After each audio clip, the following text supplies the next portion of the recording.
छानने के लिए काफी वक्त लग गया। जो सेंटर कैरेक्टर आज आपको दिया जा रहा है कहीं ना कहीं बहुत पहले मिल जाना चाहिए था, इस तरह के किरदार आपको फिल्मों में।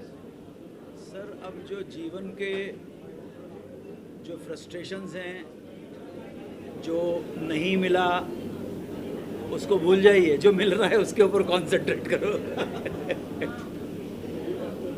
इस महान किरदार को, इस महान व्यक्तित्व को निभाने के लिए आपने जिस तरह की तैयारियां की हैं, कब से किताबें पढ़ रही हैं और कहाँ से ज्ञान आपने हासिल किया है? देखिए, पंडित जी के दर्शन के बारे में अध्ययन, मनन और चिंतन करना, पुस्तकें पढ़ना,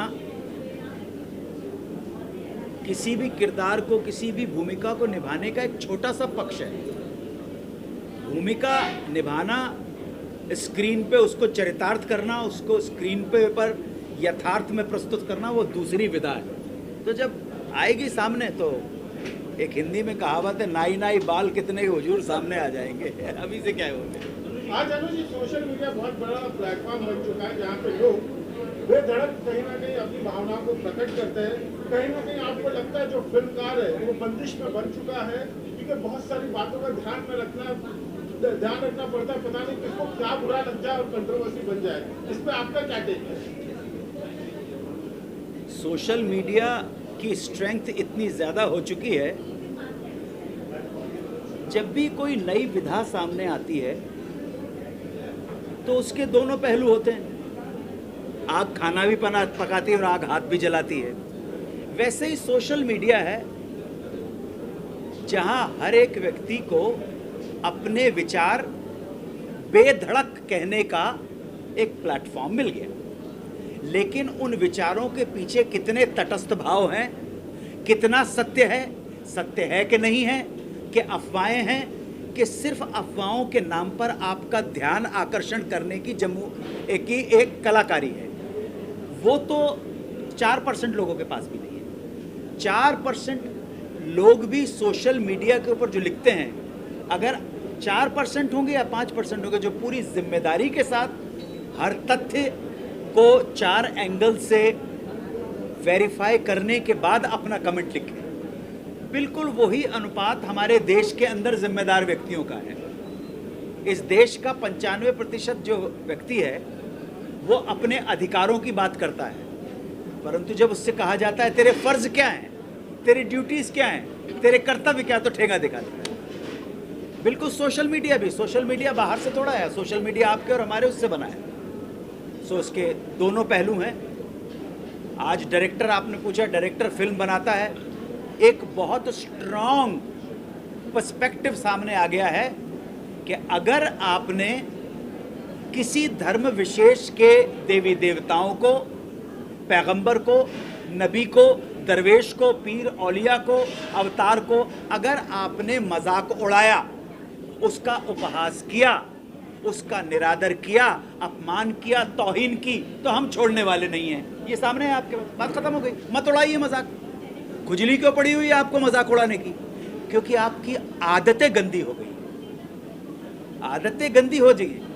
आपने अभिव्यक्ति की जो स्वतंत्रता आपको संविधान ने दी है, उसका मतलब आपने गाली देना मान लिया है। जिसको आप कहते हैं ना, मेरे पास फ्रीडम है एक्सप्रेस करने की।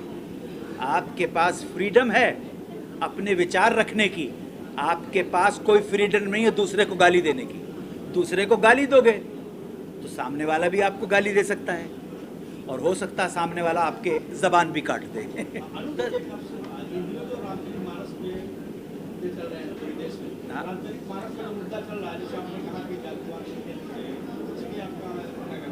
मैं आपसे एक जनरल बात कर सकता हूं, क्योंकि क्षमा प्रार्थी हूं, बुरा मत मानिएगा। ना मैं फिल्में देखता हूं, ना मैं टीवी देखता हूं, ना ओटीटी देखता हूं, ना न्यूज़ चैनल देखता हूं, ना समाचार पत्र पढ़ता हूं। मुझसे ज़्यादा मूर्ख आदमी आपको कोई नहीं मिलेगा। तो क्या डे टू डे के ऊपर कौन कौन से कहाँ पे सुर्रे लग रहे हैं वो मुझे पता नहीं है। मैं तो जनरली हिंदुस्तानियों को बहुत अच्छी तरह से जानता हूँ, और आज से नहीं, जब दिन से पैदा हुआ उसी दिन से जानता हूँ। फिल्मों के साथ कंट्रोवर्सी जुड़ी हो तो फिल्म का सफल होना कहीं ना कहीं गारंटी माना जाता है। हाँ, थोड़ी देर के लिए अगर विवादास्पद हो जाएगी तो ये मदारी है मदारी का पिटारा खुलने के बाद ना फिर वो नहीं रहता है, उसके बाद एक बार बंद मुट्ठी आप समझे लाख की और खुल गई तो खाक की। तो कुछ लोग इस चीज़ का इस्तेमाल करते हैं, लेकिन जब हम वाइडर पर्सपेक्टिव में उनके आंकड़ों को देखते हैं तो हम पाते हैं कि वो थोड़ी क्षणिक काल के लिए मोमेंट्री तो ध्यान आ जाता है, लेकिन जब कैलकुलेशन करते हैं लॉस एंड प्रॉफिट का अकाउंट देखते हैं तो उसमें ज़्यादा फर्क नहीं पड़ता है। आप जान जाते हैं कि हाँ भाई ये इसने कंट्रोवर्सी की है।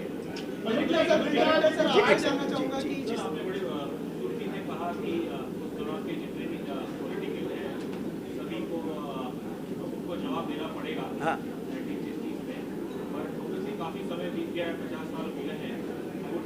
ज्यादातर उस दौर के जो भी नेता थे शायद हम इस दुनिया में नहीं है, जी, चाहे वो पुलिस हो या सीबीआई हो। जी जी। और अभी मेरे ख्याल से 2016 या 17 में परिवार ने एक रिक्वेस्ट की थी कि यूनिटी की कॉज को फिर से इन्वेस्टिगेट किया जाए। जी, बट कुछ हुआ नहीं। तो सवाल यही पैदा होता है कि आज अगर सवाल करें या शुरुआत करें तो कहाँ से करेंगे? मेरे ख्याल से अधिकतर लोगों को शायद यही आप जैसा सशक्त माध्यम हमारे साथ है, अगर हम आपको कन्विंस करवा सके, अगर हमारे डायरेक्टर हमारे राइटर अगर आपको कन्विंस करवा सके that it was not a natural death, it was a political assassination, आपका साथ मिल जाए तो ये जनता का साथ हमारे साथ है, बात खत्म।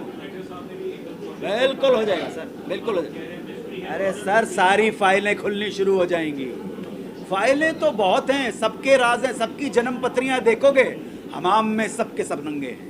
सर एक न्यूट्रल पॉइंट से मैं एक सवाल करूं तो जी, क्या ये हादसा हो या कोई भी हो, खासकर mysterious death of celebrated figure, अभी जो हमने इतिहास में देखा है एज अ सिंपल सिटीजन कि जिसकी लाठी उसकी है वही होता है जी, कि जो जिस समय पावर में है तो वो मामला शायद दब जाता है अगर वो उसकी घटना मामला है, अगर ऑपोजिशन का मामला है तो उसे उठाया जाता है। जी।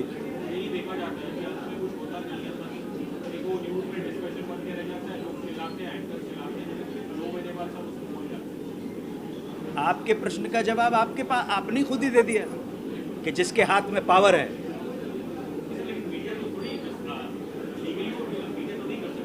मीडिया कुछ नहीं कर सकता, लेकिन जिसके हाथ में पावर है उसको कम से कम सही इन्वेस्टिगेशन करने का अधिकार तो हो सकता है। सर सोर्स अगर जानना चाहे तो कहाँ से आया होगा इसकी राइटिंग? वो तो आपको इकबाल राशिद साहब बताएंगे, क्योंकि ये दोनों जितने डूबे हुए हैं, मैं तो अभी ताज़ा ताज़ा आया हूँ ना। सर आपने इस कैरेक्टर को निभाने के लिए कितना सर्च करा या उसमें ढलने के लिए कितनी मेहनत करी? नहीं सर, अभी तो प्रथम चरण, अभी तो हॉस्पिटल से निकल के बाहर आया हूँ। जी, तो हमारे आंखों के सामने देखा है हमने तो।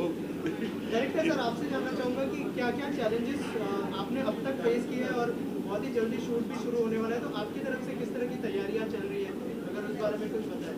सर तैयारियां चल रही है, जितना मैंने सुना, जितना मैंने पढ़ा, और ऑब्वियसली उसको चेक तो करना पड़ेगा ना, उन तथ्यों पे चेक तो करना पड़ेगा कि क्या ये सच। अब मैं, जैसे आपका एक सवाल था कि ये मिस्ट्री है, मर्डर है, क्या है, ये है या नहीं है, मैं बहुत छोटे छोटे से 2-3 चीजें बता देता हूँ आपको।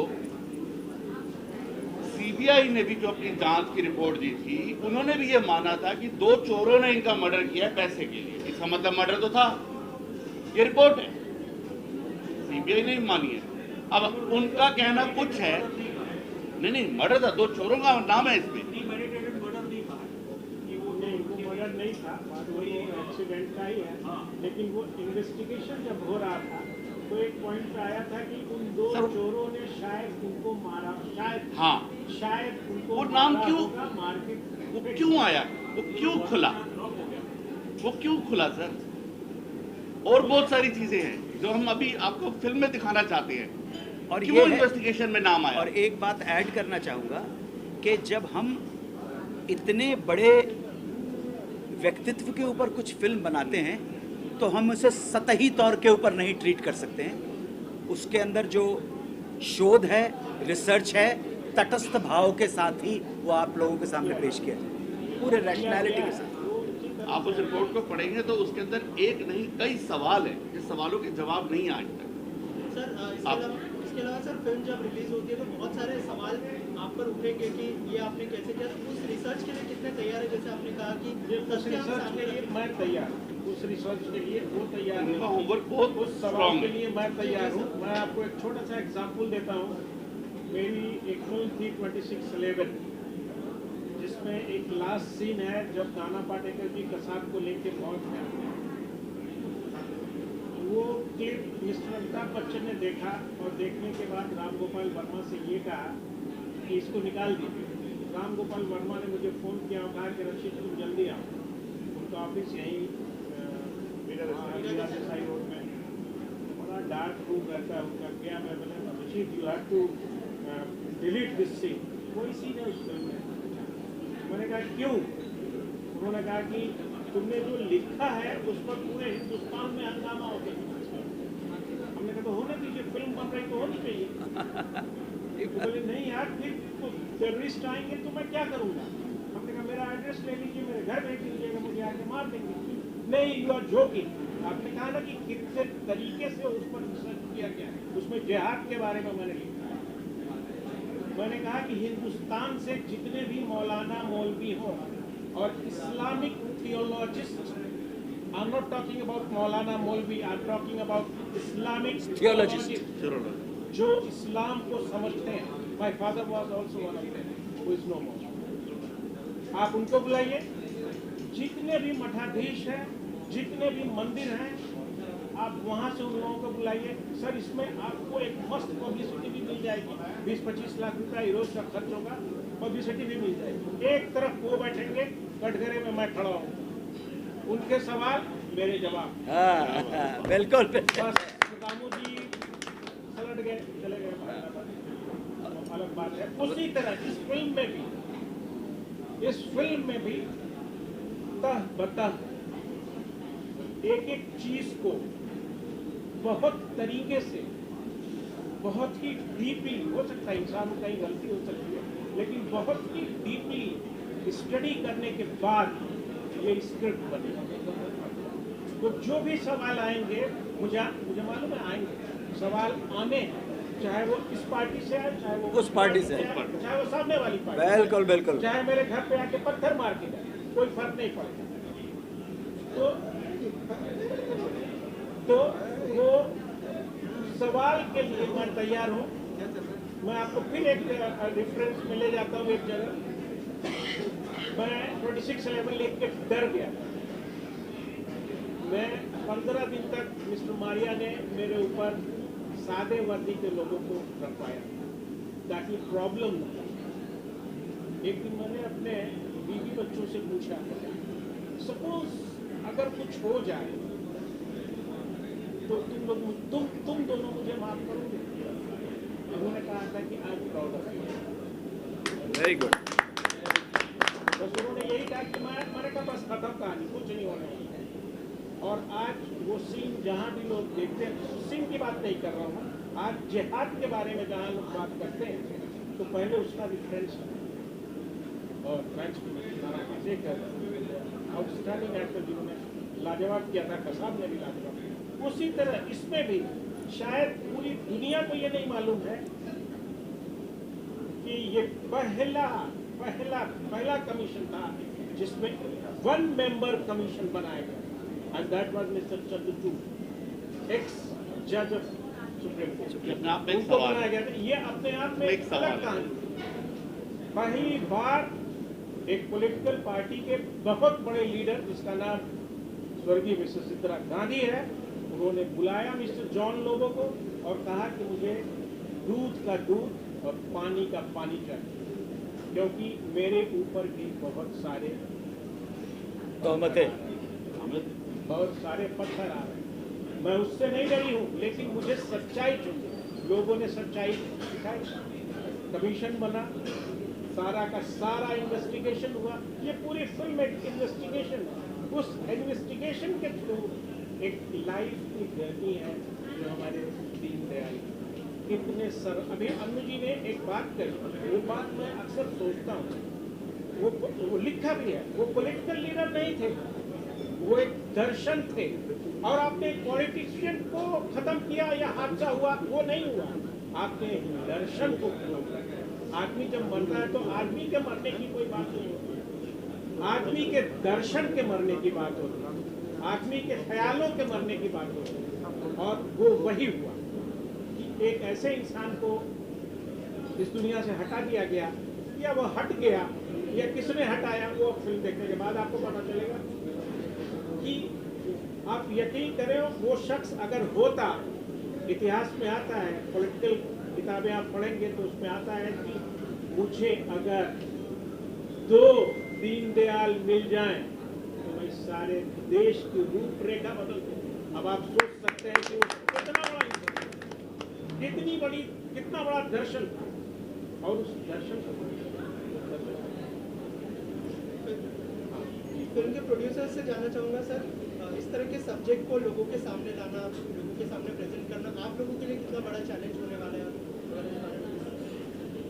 मेरे एक गुरुजी हैं इंद्रेश कुमार जी, और मैं खुद संघ का संक्षेपक हूँ, और इनके बारे में मैं बहुत बचपन से जानता हूँ, और मुझे पता है कि ये एक राजनेता नहीं, राजनेता बनाने वाले आदमी हैं। ये पॉलिटिशियन नहीं, पॉलिटिशियन से बहुत ऊँची चीज़ भगवान है पॉलिटिशियन में। इसलिए मुझे मौका मिला, और इसको जैसे इन्होंने मुझे सुनाया और जैसे अंजू जी ने मुझे हाँ करी, तो मैं इतना खुश था कि मैं बता नहीं सकता। मतलब ऐसा सब्जेक्ट लेके दर दर भटकना पड़ता है एक राइटर को। कभी पहली बार संघ ने पूरी स्टोरी सुनी है, उसके बाद जो दीनदयाल उपाध्याय के महेश जी शर्मा उन्होंने स्टोरी सुनी है, उसके बाद हम मैदान में आए, खाली मैदान में नहीं आए। शर्मा जी फ्लोर पे कब जाएंगे सर, और संघ का इन्वॉल्वमेंट कितना होगा? सर संघ का इन्वॉल्वमेंट नहीं, संघ हमारे को जो स्टोरी में जो सही चीज़ें हैं वो बता रही है, जो गलत चीज़ें वो हटा रही है, और कुछ नहीं है। इन्वॉल्वमेंट कोई नहीं है, किसी का भी नहीं। अच्छा, ये कह सकते हैं कि अब संघ भी कहीं ना कहीं बॉलीवुड में जुड़ चुका है, आगे चलते संघ की फिल्में बनाने वाला है, ये सही है? नहीं, बिल्कुल नहीं। आगे भैया कुर्सी मंगाओ ना। उसी की बात है। और जेवीपीडी जो जूह सर्कल है, वहाँ जिनका इतना बड़ा होर्डिंग लगा, तो मे भी सर हैप्पी होंगे, और पिक्चर का रिस्पॉन्स और बहुत अच्छा सब्जेक्ट। अब योगेश भाई जैसे व्यक्ति हृदय से जुड़े हैं, निस्वार्थ दिल से जुड़े हैं। यहाँ पे व्यापार नहीं है, यहाँ दिल है, यहाँ दिल है। वरना इनके पोस्टर्स के लिए तो पता नहीं कितने लोग तरसते। खास करके अनु भाई जहाँ लगा है, मैंने देखा नहीं, सचिन जी ने बताया। जेवीपीडी तो चंदन सर्कल जी और कुछ पूछना है? धन्यवाद, थैंक यू सर।